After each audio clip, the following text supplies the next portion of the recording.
നമുക്ക് എല്ലാവർക്കും പുതിയതായിട്ട് വന്നിട്ടുള്ള നോട്ടിഫിക്കേഷൻ ആയ പൊല്യൂഷൻ കൺട്രോൾ ബോർഡ് അസിസ്റ്റന്റ് എഞ്ചിനീയറിനെ കുറിച്ച് ഡീറ്റെയിൽസ് ഒക്കെ നമ്മൾ ചാനലിൽ അപ്ലോഡ് ചെയ്തതാണ്.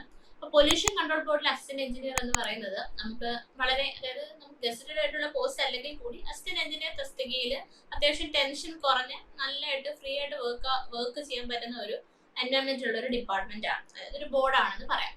അപ്പം നമുക്ക് പൊല്യൂഷൻ കൺട്രോൾ ബോർഡ് അസിസ്റ്റന്റ് എഞ്ചിനീയറിന്റെ യോഗ്യതകൾ എങ്ങനെയാണ്, നമുക്ക് ആർക്കൊക്കെ അപ്ലൈ ചെയ്യാൻ സാധിക്കും, അങ്ങനെയുള്ള കുറെ ഡൗട്ടുകൾ നമ്മുടെ ഉള്ളിലുണ്ടാവും. അതായത് PSC ആപ്ലിക്കേഷൻ കണക്കല്ല നമ്മുടെ SSC അതുപോലെ തന്നെ പുതിയതായിട്ട് ഫ്രഷേഴ്സ് ആയിട്ടുള്ള ആൾക്കാർക്ക് ചിലപ്പോൾ വന്ന ആദ്യത്തെ നോട്ടിഫിക്കേഷനോ രണ്ടാമത്തെ നോട്ടിഫിക്കേഷനോ ഒക്കെ ആയിരിക്കാം. അപ്പം അതിനകത്ത് അവർക്ക് അപ്ലൈ ചെയ്യുന്ന സമയത്ത് ഒരുപാട് ഡൗട്ട്സ് ഉണ്ടായിരിക്കും. ഏജിന്റെ കാര്യത്തിൽ ഡൗട്ട് ഉണ്ടായിരിക്കാം. ഓൾറെഡി ഇപ്പൊ പുറത്തൊക്കെ ജോലി ചെയ്യുന്ന ആൾക്കാരാണെങ്കിൽ നാട്ടിലേക്ക് ഒരു ജോലി ഷിഫ്റ്റിങ്ങിലേക്ക് ഇരിക്കുകയാണെങ്കിൽ അപ്പൊ അവർക്കും ഏജിന്റെ കാര്യത്തിലൊക്കെ ചെറിയ ഡൗട്ട് ഉണ്ട്. സോ അതൊക്കെ ഒന്ന് ക്ലാരിഫൈ ചെയ്ത് തരാൻ ജനറൽ ആയിട്ടുള്ള കാര്യങ്ങൾ പറയാണ് ഇന്നത്തെ വീഡിയോയിൽ. അപ്പൊ നമുക്ക് pollution control board assistant engineer തസ്തികയിലേക്ക് PSC വിജ്ഞാപനം പുറപ്പെടുവിച്ചിട്ടുണ്ട്. കഴിഞ്ഞ ദിവസം വന്ന വിജ്ഞാപനത്തിൽ pollution control board assistant engineer notification ഉണ്ട്. അപ്പൊ നമുക്ക് ഏജ് ലിമിറ്റ് പറഞ്ഞിരിക്കുന്ന 18 മുതൽ 36 വയസ്സ് വരെയാണ്. ഇത് ജനറൽ കാറ്റഗറിക്കാണ് 18 മുതൽ 36 വയസ്സ് വരെയുള്ള ആ ഒരു ലിമിറ്റേഷൻ വെച്ചിരിക്കുന്നത്. ഏജ് റിലാക്സേഷൻ ഓരോ റിസർവേഷൻ കാറ്റഗറിക്കും വേറെയാണ്. OBC ആണെങ്കിൽ നിങ്ങൾക്ക് 3 വർഷം വരെ റിലാക്സേഷൻ ഉണ്ട്. അതായത് 39 വയസ്സ് വരെ നിങ്ങൾക്ക് PSC അപ്ലൈ ചെയ്യാനായിട്ട്, അതായത് ഈ പർട്ടിക്കുലർ പോസ്റ്റിൽ അപ്ലൈ ചെയ്യാനായിട്ട് സാധിക്കും. SC/ST ആണെങ്കിൽ 5 വർഷത്തെ റിലാക്സേഷൻ നിങ്ങൾക്ക് ഉണ്ടായിരിക്കും. അപ്പൊ ഇങ്ങനെയാണ് നമ്മുടെ ഒരു ഏജ് ലിമിറ്റിന്റെ കാര്യം. അപ്പൊ ഏജ് ലിമിറ്റ് അവിടെ നിൽക്കട്ടെ, എന്നാലും നമുക്ക് നിശ്ചിത യോഗ്യത ഉണ്ടെങ്കിൽ മാത്രമേ ഈ ഒരു പരീക്ഷ അപ്ലൈ ചെയ്യാനായിട്ട് സാധിക്കത്തുള്ളൂ.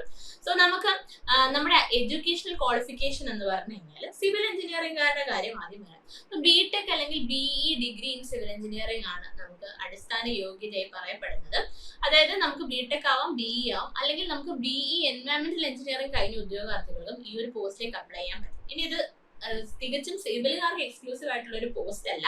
ഞാൻ ഈ സ്ലൈഡിനകത്ത് സിവിലുകാരുടെ കാര്യം മാത്രമേ മെൻഷൻ ചെയ്തിട്ടുള്ളെങ്കിൽ പോലും സിവിലുകാർക്ക് മാത്രം എക്സ്ക്ലൂസീവ് ആയിട്ടുള്ള ഒരു പോസ്റ്റ് അല്ല. അതായത് BTech കെമിക്കൽ എഞ്ചിനീയറിംഗ് കഴിഞ്ഞ ഉദ്യോഗാർത്ഥികൾക്കും BE എൻവയോൺമെന്റൽ എഞ്ചിനീയറിംഗ് പഠിച്ച ഉദ്യോഗാർത്ഥികൾക്കും നമുക്ക് pollution control board assistant engineer പോസ്റ്റിലേക്ക് അപ്ലൈ ചെയ്യാൻ പറ്റും. അതായത് സിവിലുകാരുടെ മാത്രം ഒരു പോസ്റ്റ് ആയിട്ട് ഇത് കാണണ്ട. കെമിക്കൽ എഞ്ചിനീയറിംഗുകാർക്ക് കിട്ടുന്ന 1-2, അതായത് ഒരു 4 പോസ്റ്റാണ് PSC ജനറലി കെമിക്കൽ എഞ്ചിനീയേഴ്സിന് വേണ്ടിയിട്ട് റിക്രൂട്ട്മെന്റ് നടത്തുന്നത്.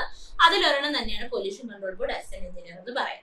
ഇനി AME കഴിഞ്ഞ സിവിൽ എഞ്ചിനീയറിംഗ് കഴിഞ്ഞ ഉദ്യോഗാർത്ഥികൾക്കും ഈ ഒരു പോസ്റ്റിലേക്ക് അപ്ലൈ ചെയ്യാൻ സാധിക്കും എന്നുള്ള കാര്യം വീണ്ടും ഓർമ്മിപ്പിക്കട്ടെ. പിന്നെ MTech, നമുക്ക് അതിനകത്ത് നമ്മുടെ ഒരു ഡൗട്ട്, ഒരുപാട് പേരും ഡൗട്ടായിട്ട് ചോദിച്ച ഒരു കാര്യമാണ് MTech ഇൻ എൻവയോൺമെന്റൽ എഞ്ചിനീയറിംഗ് അല്ലെങ്കിൽ പബ്ലിക് ഹെൽത്ത് എഞ്ചിനീയറിംഗിൽ MTech അല്ലെങ്കിൽ PG ഉള്ള ആൾക്കാർക്ക് പ്രിഫറൻസ് ഉണ്ട് എന്ന് പറയുന്നത്. അപ്ലൈ ചെയ്യുന്ന സമയത്ത്, ആപ്ലിക്കേഷന്റെ സമയത്ത് അതിന് എന്തെങ്കിലും സ്ക്രൂട്ടിനി, അതായത് എന്തെങ്കിലും സ്ക്രൂട്ടിനി ചെയ്യുന്നുണ്ടോ, അല്ലെങ്കിൽ നമുക്ക് MTech എൻവയോൺമെന്റൽ എഞ്ചിനീയറിംഗ് കഴിഞ്ഞ ആൾക്കാർക്ക് നമ്മൾ ആപ്ലിക്കേഷൻ സമയത്ത് അവരെ വെച്ചിട്ട് മാത്രം അപ്ലൈ ചെയ്യുന്നത് മറ്റേവരെ റിജക്ട് ചെയ്ത് കളയോ, ഒത്തിരി ഡൗട്ട്സ് പേഴ്സണലി വന്നതുകൊണ്ടാണ് ഒരു ക്ലാരിഫിക്കേഷൻ ആയിട്ടാണ് ഈ വീഡിയോ എന്ന് പറയുന്നത്. അതായത് MTech ഇൻ എൻവയോൺമെന്റൽ എഞ്ചിനീയറിംഗ് അല്ലെങ്കിൽ പബ്ലിക് ഹെൽത്ത് എഞ്ചിനീയറിംഗ് ഉള്ള ആൾക്കാർക്ക് പ്രിഫറൻസ് ഉണ്ട്. പക്ഷെ അത് അപ്ലൈ ചെയ്യുന്ന സമയത്തോ പരീക്ഷ എഴുതുന്ന സമയത്തോ അല്ല.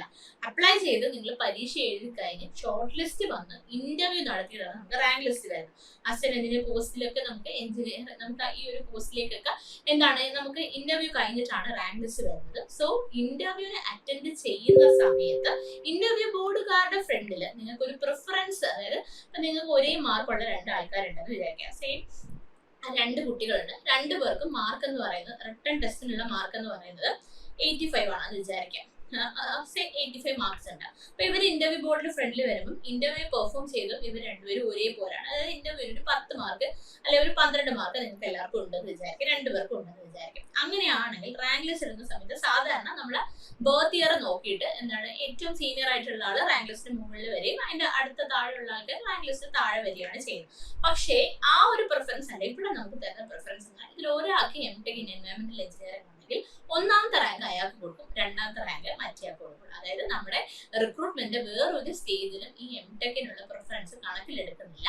ഷോർട്ട് ലിസ്റ്റിൽ വന്നതിന് ശേഷം ഇന്റർവ്യൂ സമയത്ത് അല്ലെങ്കിൽ റാങ്ക് ലിസ്റ്റ് ഫൈനലി പ്രിപ്പയർ ചെയ്യുന്ന സമയത്ത് മാത്രമാണ് PSC ഈ ഒരു പ്രിഫറൻസ് കൊടുക്കുന്നത്. സോ MTech ഉള്ള ആൾക്കാർക്ക് അവരെ പഠിച്ച രീതിയിലുള്ള ജോബ് തന്നെയാണ് ചെയ്യുന്നത്. അതായത് കൂടുതൽ നമുക്ക് പൊല്യൂഷൻ കൺട്രോൾ ബോർഡ് അസിസ്റ്റന്റ് എഞ്ചിനീയറിന് കിട്ടുന്ന ജോബ് എന്ന് പറഞ്ഞു കഴിഞ്ഞാൽ നമുക്ക് ഈ റിലേറ്റഡ് ടു എൻവയോൺമെന്റൽ എഞ്ചിനീയറിംഗ് ആണ്, ലൈക്ക് ടെസ്റ്റിംഗ്, വാട്ടർ ടെസ്റ്റിംഗ്, അങ്ങനത്തെ കാര്യങ്ങൾ, ടെസ്റ്റിംഗ് കാര്യങ്ങൾ എൻവയോൺമെന്റൽ എഞ്ചിനീയറിംഗ് എംടെക് ഉള്ളവർക്ക് ചെയ്യാൻ ഏറ്റവും 100% യോഗ്യതയുള്ള ഒരു ജോബ് ആയതുകൊണ്ടാണ് അവർക്ക് ഒരു പ്രിഫറൻസ് കൊടുക്കുന്നത്. സോ ഇതാണ് നമ്മുടെ ക്വാളിഫിക്കേഷൻ എന്ന് പറയുന്നത്. ഇനി നിങ്ങളുടെ വൺ ടൈം പ്രൊഫൈൽ ഉണ്ട് കേരള PSCയുടെ തുളസി പ്രൊഫൈൽ ത്രൂ നിങ്ങൾക്ക് കയറിയിട്ട് നിങ്ങളുടെ എഡ്യൂക്കേഷണൽ ക്വാളിഫിക്കേഷൻസ് ഒക്കെ ഓൾറെഡി നമ്മുടെ പ്രൊഫൈൽ ക്രിയേറ്റ് ചെയ്യുന്ന സമയത്ത് കൊടുക്കേണ്ടതാണ്. അങ്ങനെ എൻ്റർ ചെയ്ത് കൊടുത്തിട്ടുണ്ടെങ്കിൽ നോട്ടിഫിക്കേഷനിൽ നിങ്ങൾക്ക് നോക്കുമ്പോഴേക്ക് സ്റ്റേറ്റ് വൈഡ് എടുത്തു കഴിഞ്ഞാൽ അസിസ്റ്റന്റിന് പൊല്യൂഷൻ കൺട്രോൾ ബോർഡ് കാണും. അതിൽ അപ്ലൈ നോ ഓപ്ഷൻസ് കൊടുത്താൽ മതി.